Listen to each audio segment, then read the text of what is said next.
Hello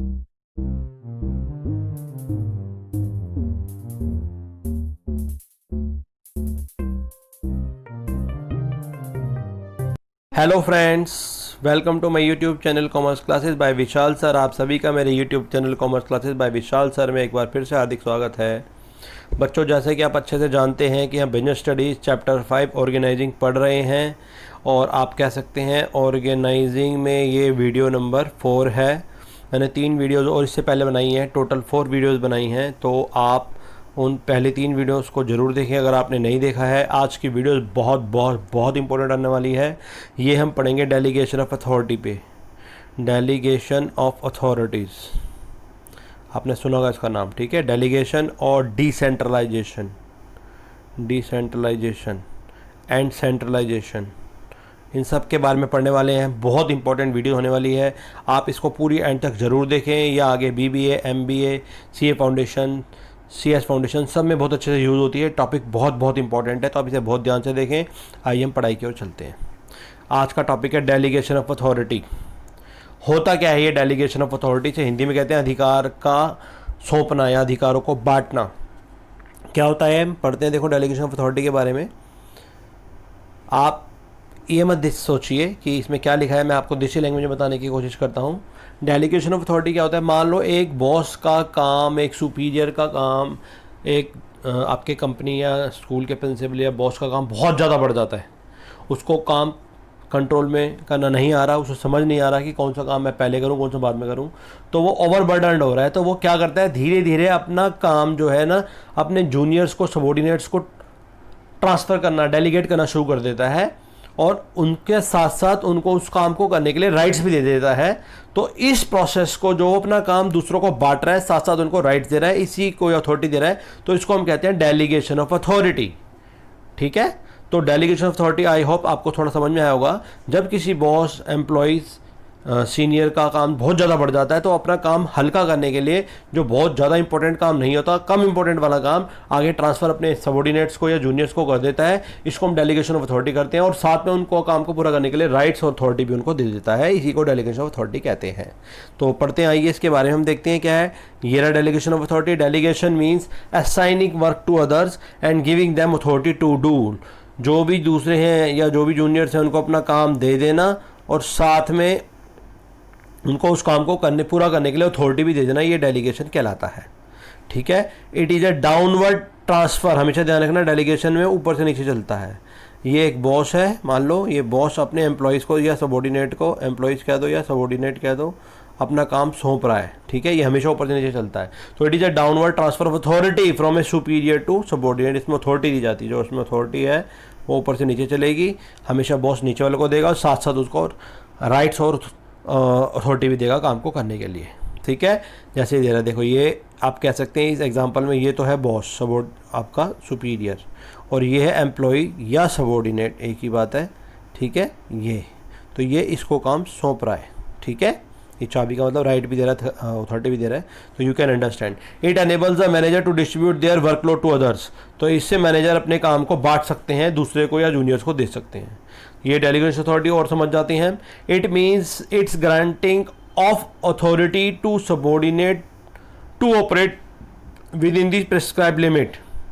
इसमें authority, जो boss है अपनी अथॉरिटी ट्रांसफ़र कर रहा है सबॉर्डिनेट को या अपने जूनियर्स को या अपने एम्प्लॉयज़ को।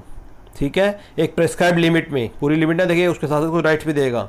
The manager who delegates authority holds his subordinate responsible for the proper performance of assigned task. जो मैनेजर डेलीगेट कर अथॉरिटी अपने सबॉर्डिनेट को, लेकिन 100% जिम्मेवार तो मैनेजर ही होगा उनके काम के लिए भी, अगर वो गलत करते हैं कुछ।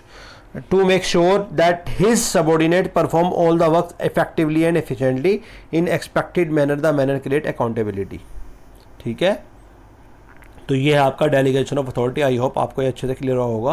तो अब हम पढ़ते हैं इसके एलिमेंट। मोस्ट इंपॉर्टेंट टॉपिक है एलिमेंट्स ऑफ डेलीगेशन अथॉरिटी। इसके 3 एलिमेंट होते हैं। ठीक है। पहले होता है अथॉरिटी, रिस्पॉन्सिबिलिटी, अकाउंटेबिलिटी। या इसको ऐसे भी कह सकते हैं कि पहले रिस्पॉन्सिबिलिटी, फिर अथॉरिटी, फिर अकाउंटेबिलिटी, कैसे भी कह सकते हैं आप। देखिए, पढ़ते हैं इसके बारे में। पहला हम पढ़ रहे हैं अथॉरिटी। ये 3 एलिमेंट होते हैं। There are 3 elements of delegation of authority. Authority क्या होता है? मैं अथॉरिटी से पहले आपको बताना चाहूँगा, रिस्पॉन्सिबिलिटी देखिए आप पहले। एक्चुअली फर्स्ट ये होना चाहिए, रिस्पॉन्सिबिलिटी ये देखिए, it is the obligation of a subordinate to perform the duties assigned. आपको कोई काम दिया गया, ठीक है, कोई भी काम करने के लिए दिया गया, वो आपको रिस्पॉन्सिबिलिटी दी गई सबसे पहले, ठीक है। It always moves upward and it can not be delegated. हमेशा रिस्पॉन्सिबिलिटी क्या चलती है, अपवर्ड चलती है, ठीक है। And it can not be delegated, इसको ट्रांसफर नहीं किया जा सकता। रिस्पॉन्सिबिलिटी दी गई कि आपको ये काम करना है, ठीक है, कोई काम दिया गया, कोई ऑब्लिगेशन दिया गया, तो the authority granted must be in a parity with the responsibility, otherwise delegated authority will become ineffective.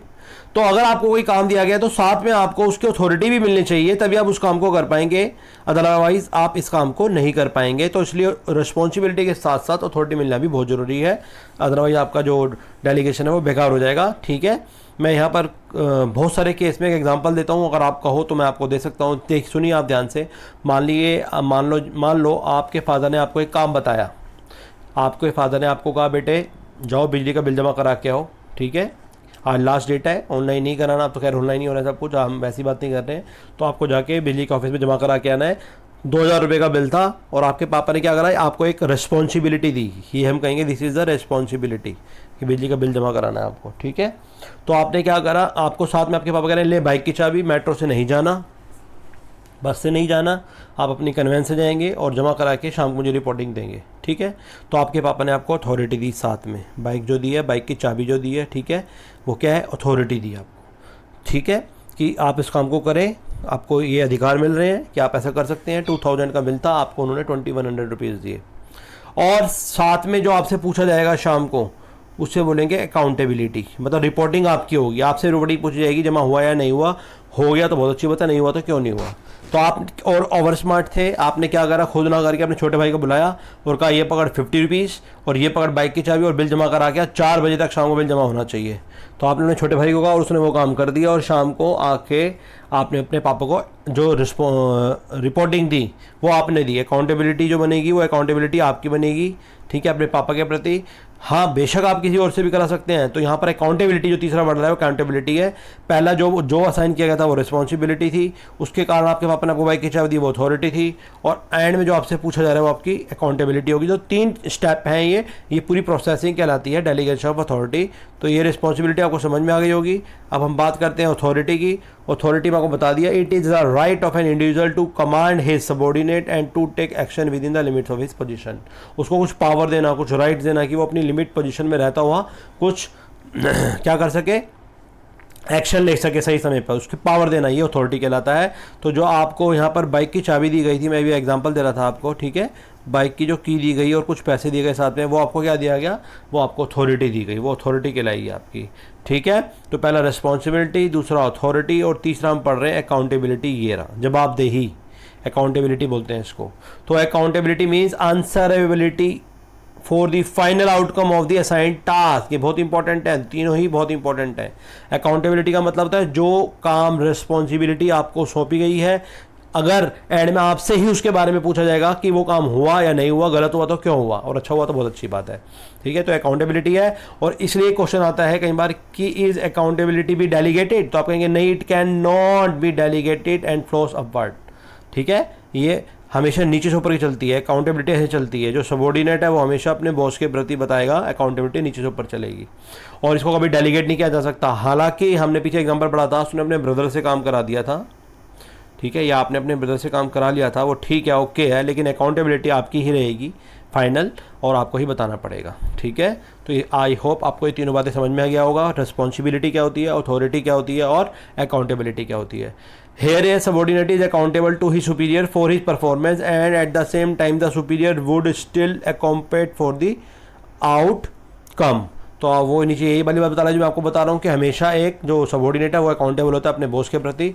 जैसे इसमें ये आप कह सकते हो ये सबॉर्डिनेट है और ये जो है ये बॉस है, तो ये हमेशा ये जो है इसके प्रति अकाउंटेबल होगा। ये बेशक बॉस जो काम दे रहा है उसके जवाब इनको देना पड़ेगा। ये काम करवा किसी से भी लें, लेकिन एंड में यही रिस्पॉन्सिबल होंगे इसके लिए। तो आई होप आपको अच्छे से क्लियर हुआ होगा। बहुत इंपॉर्टेंट टॉपिक है, इसे बहुत ध्यान से पढ़ें। तो एक जनरल सी बात कर रहा है, अथॉरिटी को हम डेलीगेट कर सकते हैं, रेस्पॉन्सिबिलिटी हमेशा एक्सेप्टेड होती है, अज्यूम की जाती है और एक्सेप्ट की जाती है, और अकाउंटेबिलिटी हमेशा इम्पोज की जाती है, दूसरों को दी जाती है। ठीक है, तो ये इसके 3 डेलीगेशन के 3 पॉइंट हो गए। पहला हो गया अथॉरिटी, ठीक है, नंबर 2 हो गया रिस्पॉन्सिबिलिटी, ठीक, नंबर 2 दिस वन हो गया, और नंबर 3 हो गया अकाउंटेबिलिटी। और इसको शॉर्ट फॉर्म में अगर आप लर्न करना चाहो तो उसको ऐसे कह सकते हैं, अथॉरिटी, रेस्पॉन्सिबिलिटी, अकाउंटेबिलिटी, 3 हो गए, ARA, ये 3 शॉर्ट फॉर्म है। ये डेलीगेशन के एलिमेंट्स हो गए, element of delegation, ARA short form रख सकते हैं। A से अथॉरिटी, R से रिस्पॉन्सिबिलिटी, A से अकाउंटेबिलिटी। ठीक है, तो यहाँ पर एक बात कह रहा है, डायग्राम बहुत इंपॉर्टेंट है, अच्छे से याद कर लेना। Responsibility derive from authority while accountability derive from responsibility. Responsibility कहाँ से डिराइव होती है? अथॉरिटी से, ठीक है, अथॉरिटी से आती है, अथॉरिटी से आती है रिस्पॉन्सिबिलिटी, जबकि अकाउंटेबिलिटी कहाँ से आती है? रिस्पॉन्सिबिलिटी से आती है। तो सारे आपस में जुड़े हुए हैं। ठीक, आगे चलते हैं, इन तीनों के बारे में पढ़ते हैं। एक तरह से कंपैरेटिव स्टडी है, तीनों में डिफरेंस क्या होता है पढ़ते हैं।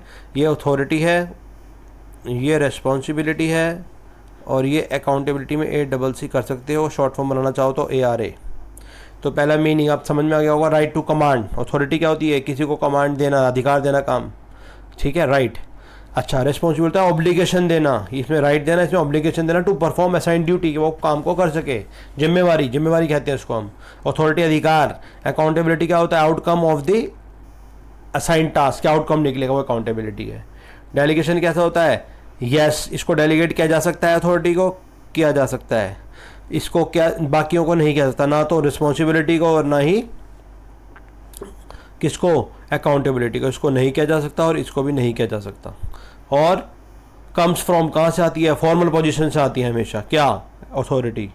और रिस्पॉन्सिबिलिटी डेलीगेटेड अथॉरिटी ऊपर से ट्रांसफ़र होती है। रिस्पॉन्सिबिलिटी ये रिस्पॉन्सिबिलिटी से आती है, ठीक है, डिराइव या आउटकम हो गया। आगे कह रहा है वो फ्लो कैसे रहता है इसका? इसका डाउनवर्ड रहता है, किसका? हमेशा अथॉरिटी ऊपर से नीचे की ओर चलती है, रिस्पॉन्सिबिलिटी नीचे से ऊपर चलती है, ठीक है, और अकाउंटेबिलिटी भी नीचे से ऊपर चलती है। तो आई होप ये तीनों टॉपिक आपको बहुत अच्छे से क्लियर होंगे। इसकी प्रोसेस भी होती है, प्रोसेस एलिमेंट एक ही बात है, अभी मैं आपको बता रहा था A, फिर R, A, ये इसकी प्रोसेस है, 1 2 3, A से अथॉरिटी, R से रिस्पॉन्सिबिलिटी, A से अकाउंटेबिलिटी, यही इसकी प्रोसेस है। और ये इसका मतलब है, तीनों का मतलब आपको समझ में आ गया हो तो वो सेम है, कोई अलग बात नहीं है। अथॉरिटी का मतलब है power of taking decision in order to guide the activities of others, ठीक है। और रिस्पॉन्सिबिलिटी आप जानते हैं, it is obligation of a subordinate to properly perform the assign duty. When a superior issues order it becomes the responsibility subordinate to carry it out. और accountability क्या होती है? जो भी आपको काम दिया गया, असाइन वर्क किया गया, उसके प्रति आंसरेबल होना। वही तीनों बातें पिछले वाली है, कोई नई बात नहीं है, आप वहीं से पढ़ लेंगे तब भी ठीक है। ये इसकी प्रोसेस है, ठीक है। एक है principle of absoluteness of accountability. क्या होता है ये प्रोसेस आप कह सकते हो, ये जो मैं बता रहा था आपको अभी, ये रही प्रोसेस। पहले अकाउंटेबिलिटी असाइनिंग रिस्पॉन्सिबिलिटी होती है, ठीक है। इसको आप ये कह सकते हैं कि पहले रिस्पॉन्सिबिलिटी दी जा रही है, फिर उसके लिए अथॉरिटी दी जा रही है, फिर अकाउंटेबिलिटी फिक्स की जा रही है, ठीक है। तो पहले रिस्पॉन्सिबिलिटी ही दी जाती है, तो ये इस प्रोसेस में आ रहे हैं।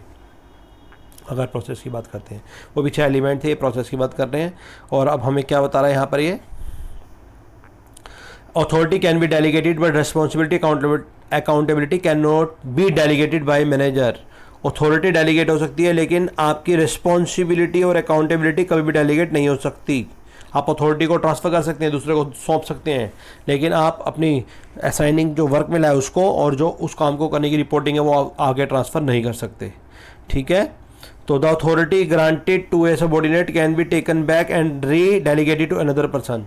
जो अथॉरिटी ली गई है वो वापस भी ली जा सकती है और किसी दूसरे बंदे को दोबारा दी जा सकती है, ठीक है। मैं कोई भी मैनेजर नहीं एस्केप कर सकता रिस्पॉन्सिबिलिटी से फॉर एनी डिफॉल्ट और mistake on the part of the subordinate. अगर मैनेजर ने किसी बॉस अपने जूनियर को कोई काम दिया और वो काम गलत हो गया, तो मैनेजर भी रिस्पॉन्सिबल होगा, वो आगे बच नहीं सकता इस काम से। बेशक उसके एम्प्लॉई ने अगर गड़बड़ की तो वो भी फंसेगा। फॉर एग्जाम्पल दे रहा है, if the chief executive ask marketing manager to achieve a sales target of sales ₹100 unit per day. मान लो कि कोई CEO है, चीफ एग्जीक्यूटिव है, वो अपने मार्केटिंग मैनेजर को कह रहा है भाई सेल्स का टारगेट बढ़ाओ, 100 यूनिट पर डे करो, 100 यूनिट या 100 आइटम पर डे बेचो किसी चीज़ के। तो marketing manager delegate this task to deputy sales manager. जो मार्केटिंग मैनेजर है ना, उसने अपना काम आगे डेलीगेट कर दिया अपने नीचे वाले सेल्स मैनेजर को, हु फेल्स टू अचीव इस टारगेट, तो वो नहीं कर पाया। Then marketing manager will be responsible और answerable for the performance to of his subordinate ठीक है। तो जो मार्केटिंग मैनेजर है, जो सेल्स मैनेजर था, जबकि वो काम पूरा नहीं कर पाया तो पूरा रिस्पॉन्सिबल मार्केटिंग वाला ही होगा अपने उस सेल्स मैनेजर के काम के लिए भी। तो यहाँ पर यही बात बता रहा है वो चीफ एग्जीक्यूटिव बॉस के साथ में। दस accountability is always the person who delegates authority. ठीक है, तो अकाउंटेबिलिटी हमेशा उस व्यक्ति की होती है जो अथॉरिटी को ट्रांसफर करता है। अब हम पढ़ रहे हैं इंपॉर्टेंस ऑफ डेलीगेशन के फ़ायदे, इसके मेरिट्स, क्या मेरिट्स हैं या इंपॉर्टेंस क्या है पढ़ते हैं, या एडवांटेजेस क्या हैं। ये रहा importance of delegation of authority. आपको मैं हमेशा बोलता हूँ हेडिंग वाले क्वेश्चन में हेडिंग बहुत अच्छे से टू द पॉइंट क्रैमिंग कर लेकर आओ, बाकी अंदर बना के लिख देंगे तभी चल जाएगा। तो पढ़ते हैं रिडक्शन ऑफ एग्जीक्यूटिव वर्कलोड। अगर डेलीगेशन ऑफ अथॉरिटी हो रहा है, एक बॉस अपना काम दूसरे को सौंप रहा है, राइट्स भी दे रहा है और साथ में काम करने के तरीके भी, मतलब आपको अधिकार भी दे रहा है, तो अब क्या करेंगे, इससे एक बॉस का वर्कलोड बहुत कम हो जाता है, एग्जीक्यूटिव्स का काम कम हो जाएगा। ठीक है। Second, employees development. जब आप अपनी पावर या अपने राइट्स नीचे वाले को देंगे, उनको भी लगेगा हमें कुछ पावर मिली है, वो भी ढंग से अपने काम को करेंगे, अपॉर्चुनिटीज़ को अच्छा से उठाएंगे, तो उससे एम्प्लॉयज़ का भी डेवलपमेंट होता है। Number third, quick and better decision are possible. क्योंकि आप जो अननेसेसरी वर्क है, जो आपको ओवर बर्डन लग रहा है, कम लेस वर्क जो है, ठीक है, वो आप आगे ट्रांसफ़र कर देते हैं अपने जूनियर्स को, तो इससे आप अच्छा डिसीजन ले सकते हैं, आपकी अथॉरिटी अच्छी हो सकती है। ठीक है, और आप बहुत अच्छे से अपने बिजनेस को चला सकते हैं। और नंबर फोर्थ है हाई मोरल ऑफ सबॉर्डिनेट। क्योंकि सबॉर्डिनेट जो होंगे उनको भी लगता है बहुत इंपॉर्टेंट काम हमसे करा रहा है, अपना वाला काम हमसे करा रहा है, तो वो उनका मोरल बहुत ज़्यादा ऊंचा हो जाता है। तो ये इसके फ़ायदे हैं। ठीक है, अब हम पढ़ रहे हैं मोस्ट इंपॉर्टेंट टॉपिक डिसेंट्रलाइजेशन। बहुत इंपॉर्टेंट है, बहुत ध्यान से देखें। इसको विकेंद्रीकरण कहते हैं हिंदी में। डिसेंट्रलाइजेशन होता क्या है, आइए पढ़ते हैं। देखो भाई, डिसेंट्रलाइजेशन क्या होता है, मेरी बात पहले ध्यान से सुनना। देखो, इससे पहले में एक वर्ड आएगा सेंट्रलाइजेशन। क्या होता है, सेंट्रलाइजेशन। एक होता है सेंट्रलाइजेशन, अब हम पढ़ेंगे डिसेंट्रलाइजेशन। एक सेंट्रलाइजेशन की बात करें हम, सेंट्रलाइजेशन क्या होता है। सेंट्रलाइजेशन का मतलब होता है जो पावर है वो सेंटर के पास रहनी चाहिए। बॉस या जो टॉप मैनेजमेंट है उसके पास पूरी पावर होती है, वो अपनी पूरी पावर से ही अपना बिजनेस ऑर्गेनाइजेशन चलाते हैं, इसको सेंट्रलाइजेशन कहते हैं। और जब सेंट्रलाइजेशन में जो बड़े बड़े आपके बॉस हैं, सीईओ हैं, बोर्ड ऑफ डायरेक्टर हैं, चीफ एग्जीक्यूटिव ऑफिसर हैं, एमडी है, मैनेजिंग डायरेक्टर हैं, वो अपनी पावर्स धीरे धीरे बर्डन होने पर नीचे ट्रांसफर करना शुरू कर देते हैं, तो उसको डिसेंट्रलाइजेशन कहते हैं। यही वो टॉपिक जिसको हम पढ़ रहे हैं। ये देखो, पढ़ते हैं इसके बारे में हम। It refers to the systematic dispersal of authority to the lower level of organisation. अगर टॉप लेवल मैनेजमेंट धीरे धीरे सिस्टमैटिक वे में अपनी अथॉरिटी को डिस्पर्सल कर रहे हैं, ट्रांसफर कर रहे हैं, नीचे भेज रहे हैं लोअर लेवल को, इसको बोला जाता है डिसेंट्रलाइजेशन। बहुत अच्छा एग्जांपल दे रखा है, ये सेंट्रलाइजेशन है। और यहाँ जो ब्रांचेज हैं, ये सब चीज़ दी जा रही है, this one, this one, this one, this one, this one. ठीक है, आगे और बांटा जा रहा है इस काम को। देखो ध्यान से, ये रहा, इस मान लो इसके एग्जाम्पल है, ये बांट रहा है इसको, इसको, इसको, ऐसे ही यहाँ पर ये बांट रहा है इसको, इसको, इसको, ऐसे ये इनको बांट रहा है इसको। तो ये सारी जो चैन से चल रही है, बांधते जान रहे हैं हम, ये जो है ये सब क्या है, ये डिसेंट्रलाइजेशन। इसका मतलब है systematic dispersal of authority from upper level to the lower level organisation. तो आप समझ में आ गया होगा कि मान लो यहाँ से काम बांटा गया ऐसे, ठीक है, और यहाँ से काम बांटा जा रहा है, फिर ऐसे, फिर ऐसे, तो ये कराएगा आपका ये जो सारा बट रहा है ना काम, दिस वन अथॉरिटी जो ट्रांसफर होती जा रही है, इसको बोलेंगे डिसेंट्रलाइजेशन। ओके, आई होप आपको you must understand. An organisation is said to be decentralised when managers at middle and lower level are given the requisite authority to take decisions and appropriate action on matters related to their respective cases of work. एक organisation को decentralise हम तब कहेंगे जब manager middle level, lower level के जो manager हैं उनको इतनी ज़्यादा पावर ताकत दे दी जाती है डिसीजन लेने के लिए अथॉरिटी के साथ साथ, कि वो डिसीजन एक्शन ले सकें, ठीक है, किसी मैटर से रिलेटेड और अपने एरिया से संबंधित। तो इसको बोलते हैं डिसेंट्रलाइजेशन। एक तरह से आप ये कह सकते हैं कि डेलीगेशन ऑफ अथॉरिटी जो होती है एक पर्टिकुलर कॉन्सेप्ट है, एक बॉस अपना काम बांट रहा है, जबकि डिसेंट्रलाइजेशन को जो पूरी ऑर्गेनाइजेशन में अप्लाई कर देते हैं उसको डिसेंट्रलाइजेशन कहते हैं। है ये भी डेलीगेशन ऑफ अथॉरिटी का ही बड़ा पार्ट। ओके, यहाँ बता रहा था जो मैं आपको बता रहा था, सेंट्रलाइजेशन के बारे में पढ़ते हैं थोड़ा सा। Authority related at top level of management. Centralisation का मतलब होता है जो पावर है वो टॉप लेवल मैनेजमेंट के पास रहती है, और डिसेंट्रलाइजेशन का मतलब हो गया इसको सिस्टमैटिक वे में डेलीगेट करते चले जाओ ऑल लेवल्स में, ऑल डिपार्टमेंट में, तो उसको डेलीगेशन ऑफ अथॉरिटी कहते हैं। तो इसमें फर्म को दो चीज़ों में बैलेंस करना पड़ता है। पहला, decentralise firm, top level remains authority, ठीक है, इसमें जो टॉप लेवल है अपने पास अथॉरिटी रखेगी, ठीक है। उसके बाद पॉलिसीज और decision with respect to whole firm, और ओवरऑल कंट्रोल एंड कोऑर्डिनेशन। तो ये दो चीज़ें रखी जाती हैं। इसमें जो टॉप लेवल है सारी पावर अपने पास रखता है, और मिडिल लोअर लेवल को जो ट्रांसफ़र है अथॉरिटी का वो ट्रांसफ़र कर दिया जाता है काम का। तो इस तरह जो हम काम को बांटते जा रहे हैं, मैं अभी एग्जांपल दे भी रहा था कि मान लो ये बोर्ड ऑफ डायरेक्टर है, ठीक है, बोर्ड ऑफ डायरेक्टर्स हो गए। इन्होंने क्या करा, अपने दो मैनेजर्स को पावर बांटी। ये मैनेजर फर्स्ट था, ये मैनेजर सेकंड था। इस मैनेजर ने अपने अंडर में 3 और सब जो डिपार्टमेंटल मैनेजर्स हैं उनको बांटी, ठीक है, ऐसे। तो इसको हम क्या कहेंगे, ये जो सारा सिस्टम चल रहा है पूरी ऑर्गेनाइजेशन में काम को आगे आगे बांटने का, इसको बोला जाता है डिसेंट्रलाइजेशन, ठीक है। ये डिफरेंस होता है सेंट्रलाइजेशन डिसेंट्रलाइजेशन। पढ़ लेते हैं एक बारी। Represent the pattern of authority among manager at different levels. Decentralisation ये एक अथॉरिटी का पैटर्न होता है जो मैनेजर और डिफरेंट लेवल के बीच में होता है। सेंट्रलाइजेशन का मतलब होता है concentration of power decision making in a few hands. मैं आपको बता रहा था कि सेंटर में पूरी पावर होना डिसीजंस को लेके की सेंटर में होना, वो सेंट्रलाइजेशन है, ठीक है। It in such organisation very little authorities delegated to manager at middle level lower level. अगर सेंट्रलाइजेशन की बात करें तो सेंट्रलाइजेशन में जो बोर्ड ऑफ डायरेक्टर है, चीफ एग्जीक्यूटिव ऑफिसर है, वो सारी पावर अपने पास रखते हैं, इसको सेंट्रलाइजेशन बोला जाता है। इसमें ज़्यादा जो है अथॉरिटी ट्रांसफर नहीं की जाती। No organisation can be completely centralise decentralise, लेकिन कोई भी ऑर्गेनाइजेशन 100% सेंट्रलाइज 100% डिसेंट्रलाइज होकर नहीं चल सकती। तो दोनों का एक कॉम्बिनेशन होना चाहिए, एक बैलेंस होना चाहिए, तभी फर्म ग्रोथ करती है। तो दोनों का होना बहुत ज़रूरी है, यहाँ पर ये बता रहा है, ठीक है। अब हम पढ़ रहे हैं इंपॉर्टेंस ऑफ डेलीगेशन के मेरिट्स के बारे में, या इंपॉर्टेंस के बारे में, या एडवांटेज के बारे में। एक ही बात है, पढ़ते हैं क्या होता है, ध्यान से देखिए। ये रहा इंपॉर्टेंस ऑफ डिसेंट्रलाइजेशन। फिर हेडिंग आ गया, तो हेडिंग पे ध्यान देना, बार बार कह रहा हूँ, हेडिंग लाइन बहुत अच्छे से याद करेंगे आप। Develops initiative among subordinates. अगर आप डिसेंट्रलाइजेशन करते हैं उसका फ़ायदा ये मिलता है हमें कि हम इनिशिएटिव दे रहे हैं सबॉर्डिनेट्स को, उनको एक मौका दे रहे हैं, अपॉर्चुनिटी दे रहे हैं, और वो उसका फ़ायदा उठा के बहुत मेहनत से काम करते हैं। इससे डिसीजन अच्छे हो सकते हैं। क्विक एंड बेटर डिसीजन, जब आप अपना लेस इंपॉर्टेंट वर्क आगे ट्रांसफ़र कर देते हैं तो आप मेन टॉपिक्स पे, मेन फैक्ट्स पे, मेन जो मुद्दे हैं उन पे ध्यान देकर अपना अच्छा डिसीजन ले सकते हो। इससे डिसीजन बढ़िया हो जाएंगे और काफ़ी अच्छी ऑर्गेनाइजेशन आपकी चलेगी। Number 3, relieves the top executive from excess workload. इससे जो आपके कंपनी के, आपके ऑर्गेनाइजेशन के बड़े बड़े ऑफिसर्स हैं उनको ओवरबर्डन होने से बचा सकते हैं। जो लेस इंपॉर्टेंट काम है वो ट्रांसफ़र जूनियर को दे दिया जाता है। इससे जो सुपीरियर है वो ढंग से अपनी न्यू स्टडीज में आगे अन्य जो मेन काम है उनमें ध्यान दे फोकस कर सकते हैं। तो इससे जो एग्जीक्यूटिव्स होते हैं टॉप लेवल के, उनका वर्कलोड काफ़ी कम हो जाता है, ठीक है। आप आगे कह रहे हैं मैनेजरियल डेवलपमेंट। मैनेजरियल डेवलपमेंट, इससे आपके मैनेजमेंट जो है उसका डेवलपमेंट बहुत अच्छे से होता है, क्योंकि सब अथॉरिटी और रिस्पॉन्सिबिलिटी के बेस पे सारे काम अच्छे से बांट दिए जाते हैं, सब अपना काम अच्छे से करते हैं, और इससे बेटर कंट्रोल बहुत बढ़िया होता है। इससे परफॉर्म इवेल्यूएट करने में आसानी रहती है हर लेवल पे, और इससे आप पूरे एक्टिविटीज़ पे अच्छे से कंट्रोल कर सकते हैं, ठीक है। अब हम लास्ट इसके बारे में पढ़ रहे हैं, इसका डिफरेंस। दोनों आपको समझ में आ गए होंगे, आई होप आपको बहुत अच्छे से क्लियर हो गया होगा कि डेलीगेशन ऑफ अथॉरिटी और डिसेंट्रलाइजेशन होता क्या है, ठीक है। देखो अब इसका डिफरेंस पढ़ेंगे हम, डेलीगेशन ऑफ अथॉरिटी और डिसेंट्रलाइजेशन दोनों में डिफरेंस पढ़ेंगे। आइए देखते हैं डिफरेंस। ये रहा डिफरेंस। तो ये तो आप डेलीगेशन और डेलीगेशन ऑफ अथॉरिटी कह सकते हैं इसको, डेलीगेशन मतलब डेलीगेशन ऑफ अथॉरिटी सही होता है, ठीक है, और ये डिसेंट्रलाइजेशन है। तो अब हम पढ़ते हैं। नंबर 1 क्या कह रहा है वो, it is a compulsory act. Delegation हुआ बहुत ज़रूरी है, और ये ऑप्शनल है, ज़रूरी नहीं है आप पूरी फर्म में उसको अप्लाई करें या ना करें। Number 2, freedom of action. इसमें less freedom to take action due to more control by the supervisor. इसमें कम फ्रीडम होती है, बहुत ज़्यादा फ्रीडम नहीं होती डिसीजन लेने के लिए, लेकिन इसमें ज़्यादा फ्रीडम होती है डिसेंट्रलाइजेशन में, क्योंकि इसमें less control by the top management होता है, इसमें ज़्यादा कंट्रोल होता है मैनेजर।